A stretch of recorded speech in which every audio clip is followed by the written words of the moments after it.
Buen día, comenzaremos con la unidad 2 llamada números aleatorios y pseudoaleatorios de la materia de simulación de la carrera de Ingeniería en Sistemas Computacionales del Tecnológico Nacional de México, Campus Ciudad Valles. El objetivo de esta unidad es conocer las características, formas de generación de números aleatorios y pseudoaleatorios. Investigará y aplicará las pruebas de aleatoriedad a un conjunto de números generados. Primero veremos qué son los números pseudoaleatorios. Los números pseudoaleatorios me van a permitir llevar a cabo una simulación que incluya variabilidad dentro de sus eventos. Es preciso generar una serie de estos números que realmente sean aleatorios por sí mismos y que su aleatoriedad se extrapole al modelo de simulación que se está construyendo. Los números pseudoaleatorios es una de las primeras tareas que es necesario llevar a cabo y consiste en determinar si estos números que utilizaremos para ejecutar la simulación son realmente aleatorios o no. Por desgracia, precisar lo anterior con absoluta certidumbre resulta muy complicado, ya que para ello tendríamos que generar un número infinito de valores que nos permitiera comprobar la inexistencia de correlación entre ellos, es decir, que estos números no se relacionen entre sí.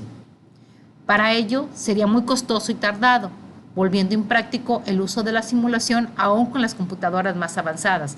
Perderíamos mucho tiempo generando los números pseudoaleatorios y nos enfocaríamos poco en proyecto de simulación. A pesar de lo anterior, podemos asegurar con altos niveles de confiabilidad que el conjunto de números que utilizaremos en una simulación se comporta de manera muy similar a un conjunto de números totalmente aleatorios, por ello es que se les denomina números pseudoaleatorios. Casi todas las aplicaciones comerciales tienen varios generadores de números pseudoaleatorios que pueden generar un conjunto muy grande de números sin mostrar correlación entre ellos. En esta unidad discutiremos algunos de esos métodos de generación de números pseudoaleatorios y precisaremos qué características debe tener para emplearlos como una fuente confiable de variabilidad dentro de los modelos. Asimismo, se mostrarán algunas de las pruebas más comunes para comprobar qué tan aleatorios son los números obtenidos con estos generadores. Para generar los números pseudoaleatorios, para realizar una simulación se requieren números aleatorios que estén en el intervalo entre 0 y 1, a los cuales se hará referencia como RDI. Es decir, hay una secuencia RDI que va desde R1, R2, R3 hasta Rn, que contiene n números, todos ellos diferentes. N recibe el nombre de periodo o ciclo de vida del generador que creó la secuencia de RI. Los FDI constituyen la parte medular de la simulación de procesos estocásticos y generalmente se usan para generar el comportamiento de variables aleatorias, tanto continuas como discretas. Debido a que no es posible generar números realmente aleatorios, consideremos los RDI como números pseudoaleatorios generados por medio de algoritmos determinísticos que requieren parámetros de arranque.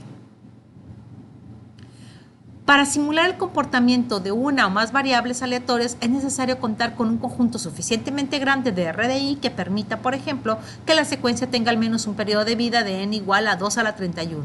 Estamos hablando de 2.147.483.648 números que requeriríamos para este rango de vida. De acuerdo con L. una secuencia de RI con periodo de vida de n igual a 231 pues es relativamente pequeña. De hecho, incluso una RDI con un ciclo de vida de 264 se considera pequeña. Así que en la actualidad contamos con generadores y procesadores capaces de construir secuencias de RI con periodos de vida de n igual a 2200. ¿Por qué debe interesarnos construir una secuencia de números de RI suficientemente grandes? Bueno, RI son los números aleatorios que requerimos para nuestro estudio de simulación. A continuación ilustraremos la razón mediante un ejemplo. Ejemplo de aleatoriedad. Para eso tendremos que conocer el módulo aritmético o lo que conocemos también como el residuo aritmético. El módulo aritmético viene de la operación aritmética de división. Estas son todas las maneras en que nosotros podemos conocer una división. Los diferentes símbolos que pueda tener.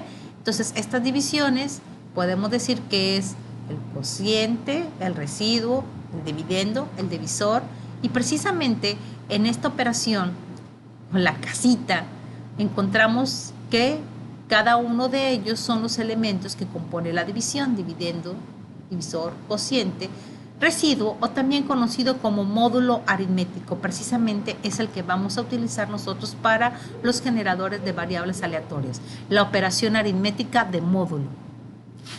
Un ejemplo para generar números aleatorios, bueno, si tengo un número en un rango de 0 a 9, es decir, el divisor sería 10 o n sería 10, puedo colocar 23 mod 10. Mod es la operación de obtener el módulo o el residuo de una división. Tenemos diferentes ejemplos y aquí podemos ver cada uno de estos números y siempre me va a dar un rango del 0 al 9. Vemos, por ejemplo, algunos se repiten como el 71 mod 10, 31 mod 10 y vamos dándonos cuenta que los números aleatorios pues solamente van a caer en su módulo del 0 al 9. Contar con un conjunto de raíz suficientemente grande, se presentan diferentes algoritmos determinísticos para obtenerlo. Una vez que nosotros generamos el conjunto de raíz mediante un algoritmo determinístico, hay que someterlo a las pruebas para poderse utilizar en la simulación, de lo contrario simplemente deberemos desecharlo. Un conjunto de RI debe seguir una distribución uniforme continua.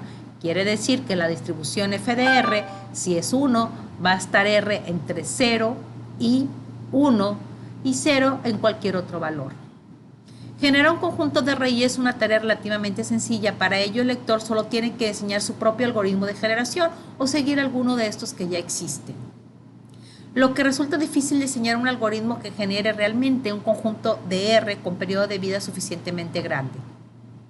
Si no se generan, lo que va a pasar es que los números del conjunto de RI no están uniformemente distribuidos, es decir, que haya demasiados RI en un subintervalo y en otro muy pocos o ninguno, o que los números RDI generados sean discretos en lugar de continuos, que la media del conjunto sea muy alta o muy baja, es decir, que esté por arriba o por debajo de un medio, y que la varianza del conjunto sea muy alta o muy baja, es decir, que se localice por arriba o por debajo del medio.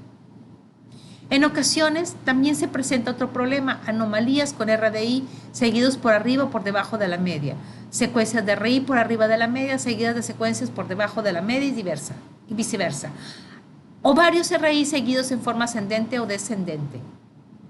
Los algoritmos determinísticos para generar los RDI son los siguientes: algoritmos congruenciales y algoritmos no congruenciales. En cuanto a algoritmos determinísticos, tenemos como algoritmos no congruenciales los cuadrados medios, los productos medios y el multiplicador constante. Los algoritmos determinísticos se dividen en congruenciales lineales y congruenciales no lineales. En congruenciales lineales tenemos el algoritmo congruencial lineal, multiplicativo y aditivo. Y en los congruenciales no lineales tenemos el algoritmo de Bloom, Bloom y Shum y el congruencial cuadrático. En un siguiente video comenzaremos a ver lo que son los algoritmos no congruenciales.